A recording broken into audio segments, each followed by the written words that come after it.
नमस्कार, citizens voice show में आप सबका स्वागत है। इससे पहले मैं कार्यक्रम की शुरुआत करूं, आप लोगों से निवेदन है, सिटीजन्स वॉइस शो को लाइक करें, सब्सक्राइब करें, नोटिफिकेशन बटन ऑन करें, ज़्यादा से ज़्यादा लोगों में इस वीडियो को शेयर करें। जनता की आवाज़, आवाम की आवाज़, आप सबकी आवाज़, सिटीजन्स वॉइस शो, जिसका ऑफिशियल हैंडल एजे सिंह ऑफिशियल है। मेरा नाम आत्मजीत सिंह है। आज हम बात करेंगे अंकिता भंडारी मर्डर केस पर। अंकिता भंडारी पर बीजेपी के राष्ट्रीय महासचिव और उत्तराखंड प्रभारी दुष्यंत कुमार गौतम के साथ शारीरिक संबंध बनाने का दबाव बनाया जा रहा था। आज कांग्रेस मेजर ऑपोजिशन पार्टी ने भी इस पर ट्वीट कर इस पर मोहर लगाई है कि अंकिता ने ऐसा करने से मना किया तो उसकी हत्या कर दी गई। दुष्यंत गौतम को खुद बीजेपी ही बचा रही है। ये बात बीजेपी के पूर्व विधायक सुरेश राठौर ने कही है।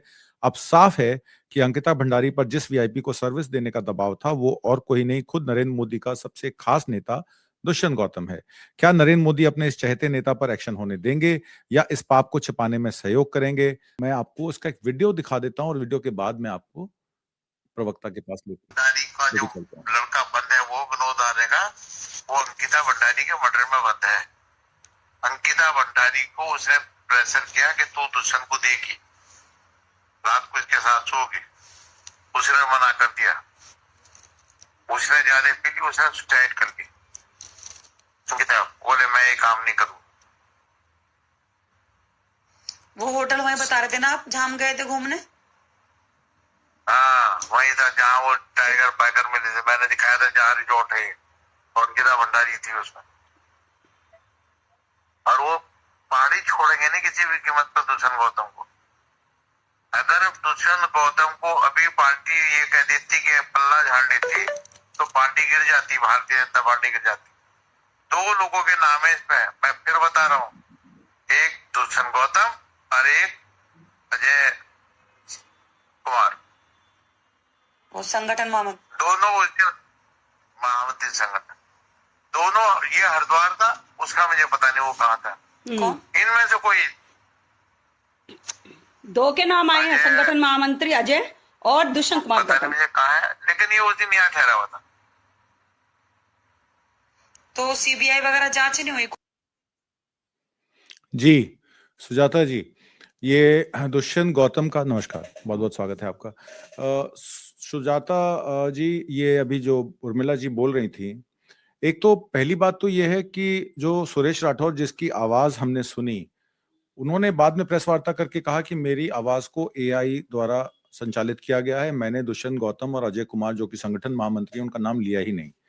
अब ये तो फोरेंसिक का विषय है, जांच का विषय है कि जो बात उर्मिला राठौर ने या उर्मिला जो उनका नाम है उन्होंने उठाई, सनावर, तो दूसरी बात वो कहते हैं कि एफिडेविट में उर्मिला सनावर ने लिख के दिया था कि मैं आपकी पत्नी नहीं हूं और मैं कभी भी क्लेम नहीं करूंगी मैं आपकी पत्नी हूं।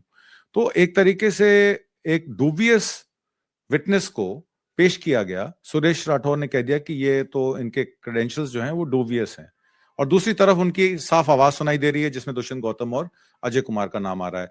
कांग्रेस ने इस पर मोहर लगा दी, आज ट्वीट करके कह दिया कि अंकिता भंडारी को जो है न्याय मिलना चाहिए, क्योंकि जिन 3 लोगों को लाइफ इम्प्रिजनमेंट हुई है वो उसकी हत्या के केस में, पर जो अबेटमेंट टू सुसाइड है जिसमें उसको देह व्यापार के लिए झोंका जा रहा था और संगठन के बड़े बड़े महामंत्री का नाम इसमें आ रहा है, और ये भी कहा जा रहा है कि इसमें अगर ये बात उस समय खुल जाती तो उस समय की सीएम की कुर्सी चली जाती, और अब भी जो मौजूदा सीएम है उनकी कुर्सी इस पर खतरे में है।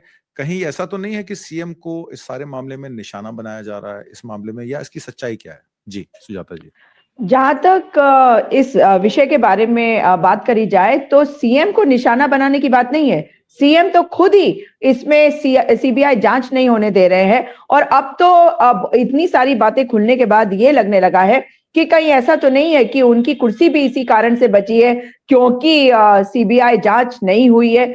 ऐसा तो नहीं है कि उनके पास कुछ ऐसे तथ्य हैं जिससे उनके राष्ट्रीय नेतृत्व के ये जो लोग हैं जिनके नाम आ रहे हैं, चाहे वो दुष्यंत गौतम हो और चाहे वो अजय कुमार हो, इनके बारे में इनके पास सबूत हैं। और उन सबूतों के बारे में मैं इसलिए कह रही हूं क्योंकि एक पुलिस अधिकारी के जो व्हाट्सएप चैट्स है उससे पता चल रहा है कि वो लोगों को, जो मीडिया है, उनको चुप कराने की कोशिश कर रहा है कि भाई इसमें मेटिकुलस इन्वेस्टिगेशन ऑलरेडी हो चुकी है और इसके बारे में कोई बात करके अंकिता भंडारी के मैटर को रेकअप ना करे। क्यों भाई, आप कौन? मैं खामखा, आप पुलिस के अधिकारी थे, आपने यहाँ पे कार्य किया है, अभी भी यहीं पे स्टेशन है, मगर आप उत्तर प्रदेश कैडर के हैं। अब इस मामले में अगर आप पत्रकारों के ग्रुप में बैठकर इस तरह की बात कर रहे हैं, तो सीधी सीधी बात यह है कि उस समय ये बहुत पावरफुल पोजीशन पे थे, ये वर्किंग डीजीपी भी रहे हैं, और ऐसा तो नहीं है कि इनको भी पता है कि कुछ और तथ्य भी है इसमें जिसको दबाने की आवश्यकता है, वरना मुख्यमंत्री की कुर्सी चली जाएगी। ये बात मैं आपके सामने कर रही हूं, आपको मैं वो व्हाट्सएप भेजूंगी जिसमें उस अधिकारी ने ये बात को लिखा है। और सवाल ये उठता है कि पुलिस अधिकारी अंकिता भंडारी मैटर जब खत्म हो चुका उसके हिसाब से उसमें वो बीच में क्यों कूद रहा है? अगर जनता भी इस बात को उठा रही है तो वो पत्रकारों को इन्फ्लुएंस करने की क्यों कोशिश कर रहा है?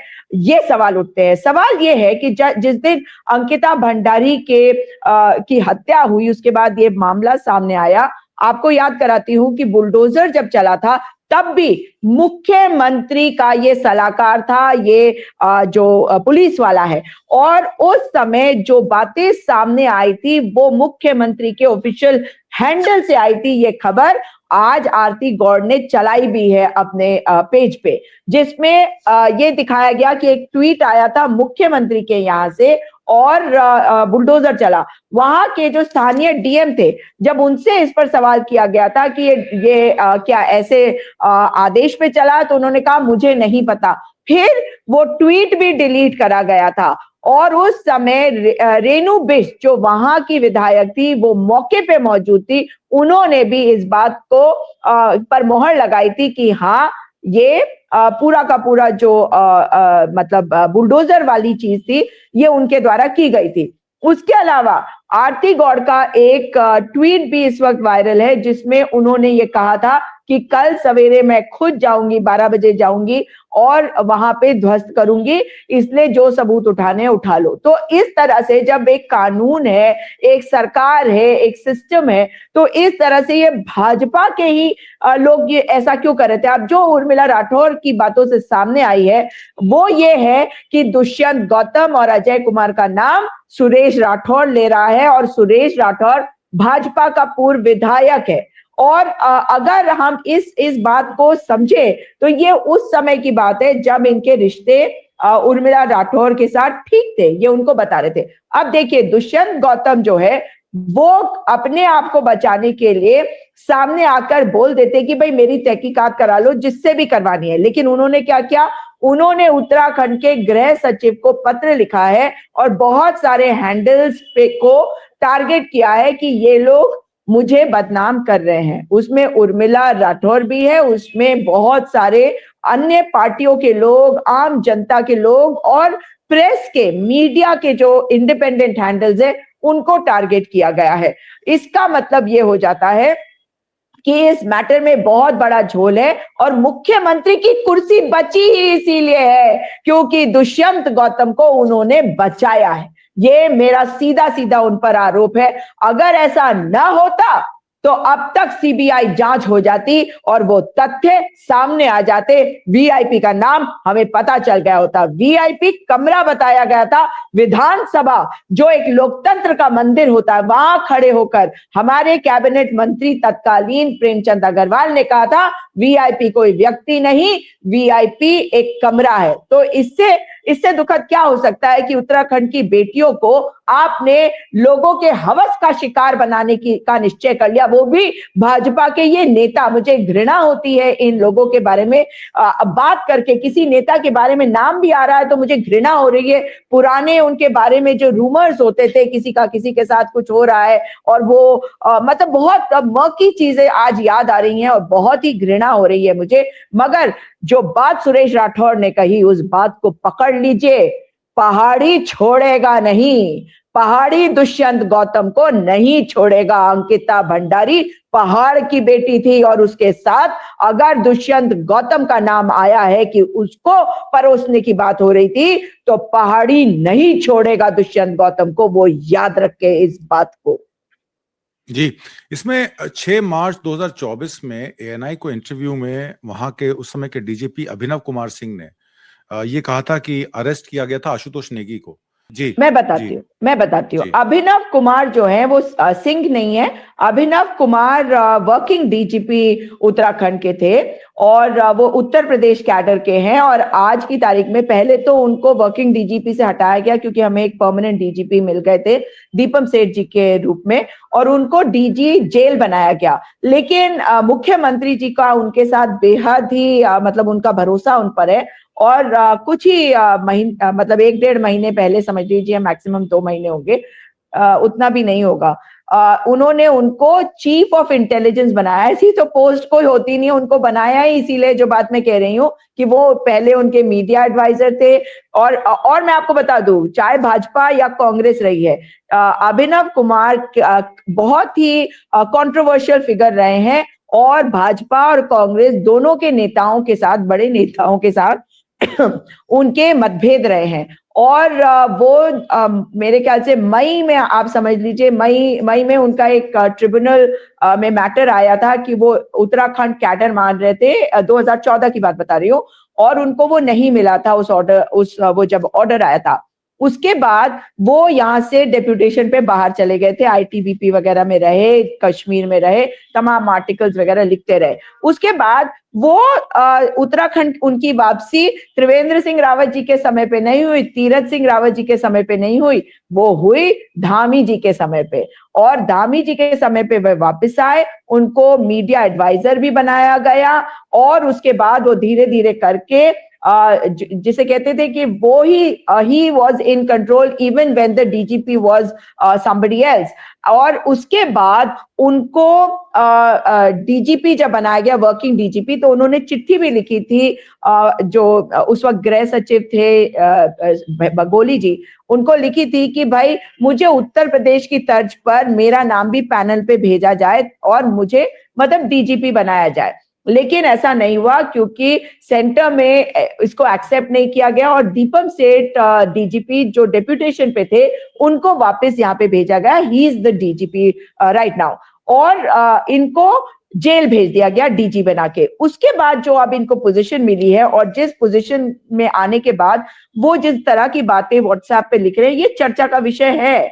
और मेटिकुलस इन्वेस्टिगेशन अगर हुई भी तो वो मैटर अलग हो गया। अब नए तथ्य सामने आए हैं तो आप क्यों चाहते हैं कि पत्रकार इस पर ना बोलें, सवाल ये उठता है। और अब देखिए, ये मैटर बेसिकली किसी पुलिस अधिकारी का नहीं है, इसलिए पुलिस अधिकारी को इन्वेस्टिगेशन में रोड़ा नहीं बनना चाहिए।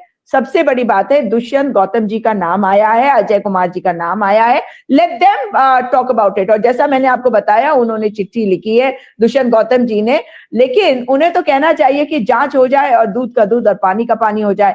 तो इसमें बहुत सारे और भी लोग इन्वॉल्व है, क्योंकि साक्ष्यों को नष्ट करने का काम बड़े सोच समझ के उस समय किया गया था।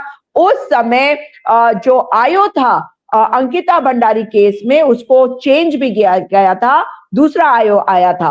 और फिर उसके बाद इस मैटर, जहां पे ये एरिया है पौड़ी का, वहां पे जो एसएसपी थे उनको, चौहान जी, उनको हटाकर एक और एसएसपी को भेजा गया था, दूसरी एसएसपी को, श्वेता चौबे को। उनके जाने के 48 घंटे के अंदर, जहां तक मेरा ख्याल है 24 घंटे, पर मैं सेफ साइड 48 बोल रही हूँ, उस रिजॉर्ट के एक हिस्से में आग लग गई थी और शॉर्ट सर्किट हुआ था।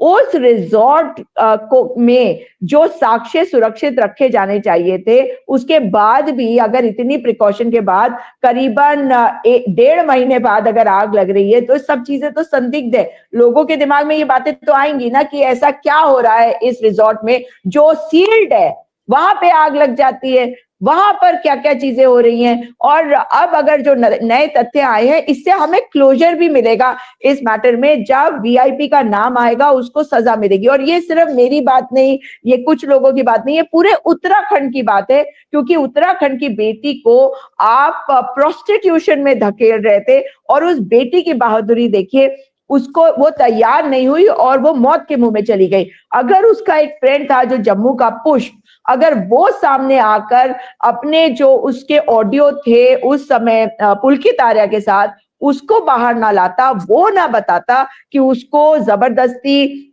ये व्यक्ति जो है उसके साथ मतलब उसे किस करने की कोशिश कर रहा था, उसको किसी के सामने पेश करने की कोशिश कर रहा था, तो शायद ये एक्सीडेंट के रूप में होता और शायद उसकी बॉडी भी नहीं मिलती। आपको एक और चीज याद कराती हूँ कि जिस दिन उस बच्ची का पोस्टमार्टम हुआ, तब देखिए हड़बड़ी में कैसे एक माँ के साथ कितना बड़ा अन्याय हुआ कि उस बच्ची की बॉडी का पोस्टमार्टम करने के तुरंत बाद उसकी अंत्येष्टि उसके पिताजी को ले जाके कर दी गई, मगर माँ को वो बेटी नहीं दिखाई गई, माँ ने बेटी नहीं देखी उसके मरने के बाद। तो सोचिए कि कितना बड़ा अन्याय है। और उस समय जो डीजीपी थे अशोक कुमार, उन्होंने अपनी ऑडियो वायरल करी थी, पिता से बात करते हुए उस ऑडियो को वायरल किया था कि सब चंगा सी और अब वो सेटिस्फाइड है, और फिर जाके बॉडी जला दी। और शाम को तत्कालीन DGP Ashok Kumar cricket stadium में अपनी पत्नी के साथ बैठकर क्रिकेट मैच देख रहे थे।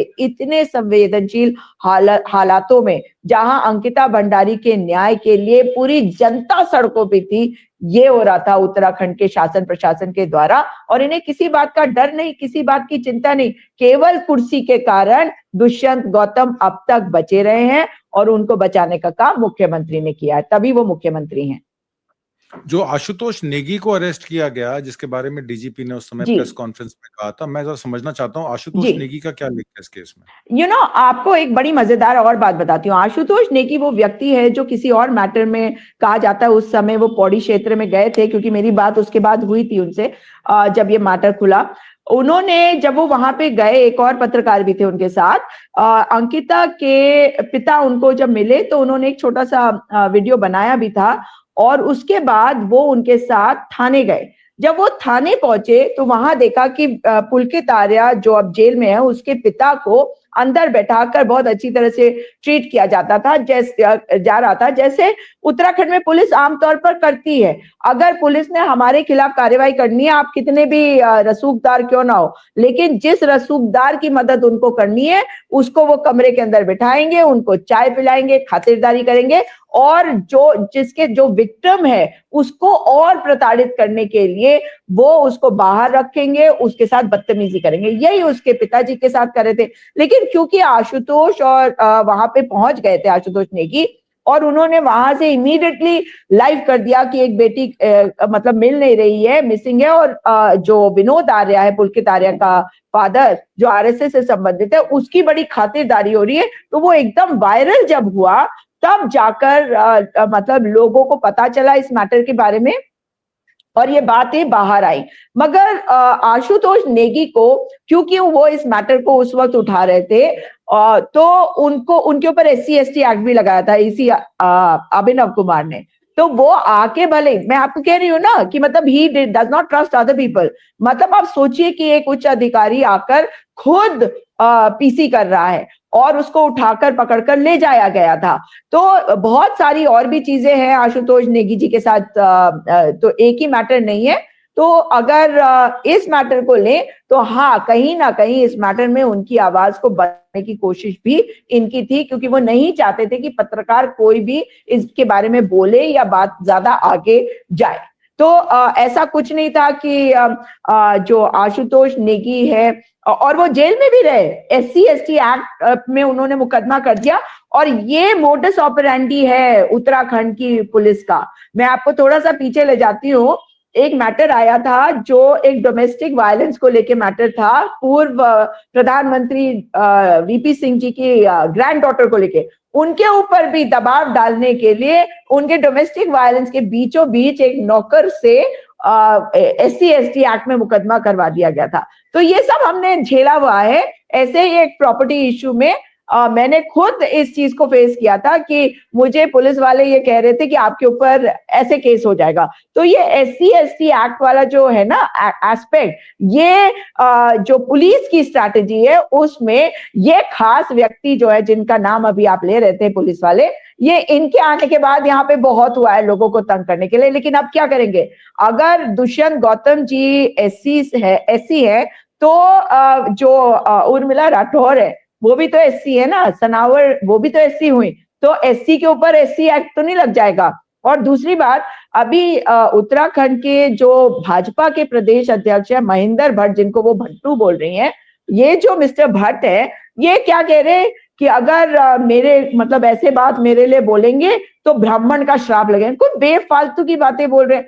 अब कुछ तो गंभीरता होनी चाहिए ना कि सारा ब्राह्मण समाज जो है उनका इनको श्राप लगेगा। बस कुछ भी चल रहा है यहाँ पे जी। एक बात ये बताइए कि पुष्कर धामी साहब अगर इंक्वायरी इन्वेस्टिगेशन ऑर्डर कर देते हैं, उर्मिला राठौर जो भी कह रही हैं उसका फोरेंसिक जांच हो या उनकी अपनी, ठीक है सीबीआई नहीं हो सकती क्योंकि वो सेंट्रल फोर्सेस होम मिनिस्ट्री करेगी, उसको करेगी। दुष्यंत गौतम साहब क्योंकि पार्टी के नेशनल जनरल सेक्रेटरी हैं तो जाहिर तौर पर सीबीआई इसमें क्या करेगी, पर धामी साहब अपना नाम तो क्लीन कर सकते हैं ना इसमें। धामी साहब भी तो लपेटे में आ रहे हैं इससे सारे, इनका मतलब उनके ऊपर भी प्रेशर है कि कोई इंक्वायरी अरे ना की आप, जाए दुष्यंत। मैं तभी तो कह रही हूँ कि ये तो धामी जी को बताना चाहिए कि अगर उनके ऊपर आरोप आ सकता है तो वो तथ्यों को क्यों छुपने दे रहे। अगर वो संस्तुति कर देते पहले ही इसमें आपके सीबीआई जांच की और सीबीआई जांच हो जाती, डबल इंजन की सरकार है तो भाई दूध का दूध और पानी का पानी हो जाता। लेकिन देखिए ना इस खेल में दूसरा एंगल मैं आपको बता रही हूँ कि कहीं अपनी कुर्सी बचाने के लिए तो नहीं कर रहे कि दुष्यंत गौतम को बचाए रखो, दुष्यंत गौतम जो है या जो भी इसमें इन्वॉल्व है उनके लिंक अगर सेंटर में है तो उनको बचाते रहो, अपनी कुर्सी बचाते रहो। क्योंकि इसमें एक और चीज है, पूर्व मुख्यमंत्री त्रिवेंद्र सिंह रावत जी भी सामने आए हैं और कांग्रेस और तमाम जो क्षेत्रीय छोटी पार्टियां यहाँ पे सबको इस बारे में बात कर रहे हैं। भाजपा में कोई नहीं बोल रहा, सब उर्मिला राठौर को ये ऐसी औरत है वैसी औरत है। अरे कुछ तो महिलाओं को भी शर्म नहीं आ रही है, भाजपा की प्रवक्ताओं को, वो भी ऐसी बातें बोल रही है। मगर त्रिवेंद्र सिंह रावत जी ने कहा कि मेरा बेटा भी होता तो भी मैं इस मतलब ना दूध का दूध पानी का पानी होना चाहिए, इसलिए मैं कार्रवाई करवाता। और ये कार्रवाई होनी चाहिए क्योंकि ये बिल्कुल नहीं होना चाहिए कि हमारी एक किसी बेटी के साथ इस तरह से हुआ और ये बहुत गंभीर विषय है। और ये त्रिवेंद्र सिंह रावत वही है जो इस अधिकारी के पहले के कई ऐसे कृत्य हैं जिस पर उन्होंने बयान दिया खुल के कि इतना अहंकार नहीं होना चाहिए और ये किस तरह से बात करते हैं, ये तो जैसे जो लफंगे लोग होते हैं उनकी भाषा है। इस तरह की बातें बोल चुके हैं वो इस अधिकारी के लिए भी, और वो पूर्व मुख्यमंत्री हैं, भाजपा के, कांग्रेस के नहीं है जी। जी बिल्कुल, ये बात तो तय है कि एक लड़की की हत्या हुई, उसको देह व्यापार के लिए फोर्स किया गया और उसी को वंचित किया जा रहा है, उसके फैमिली को, उसके परिवार को, उस लड़की को न्याय नहीं मिला। तो इसको किसी और चीज से ना इक्वेट करके सीधे सीधे कहना चाहिए कि पुष्कर धामी या तो इस्तीफा दे दें या उसकी इंक्वायरी करवा दें, दूध का दूध पानी का पानी कर दें, क्योंकि उत्तराखंड की जनता अब चुप नहीं बैठेगी। मुझे लग रहा है ये मामला भी और उठेगा, विपक्ष के हाथ में एक बड़ा मामला आ गया है और ये आंदोलन सड़कों पर भी आने वाले दिनों में दिख सकता है। आज की परिचर्चा में भाग लेने के लिए और बहुत सारी महत्वपूर्ण जानकारियां देने के लिए सुजाता जी बहुत बहुत धन्यवाद। Thank you. नमस्कार। Thank you.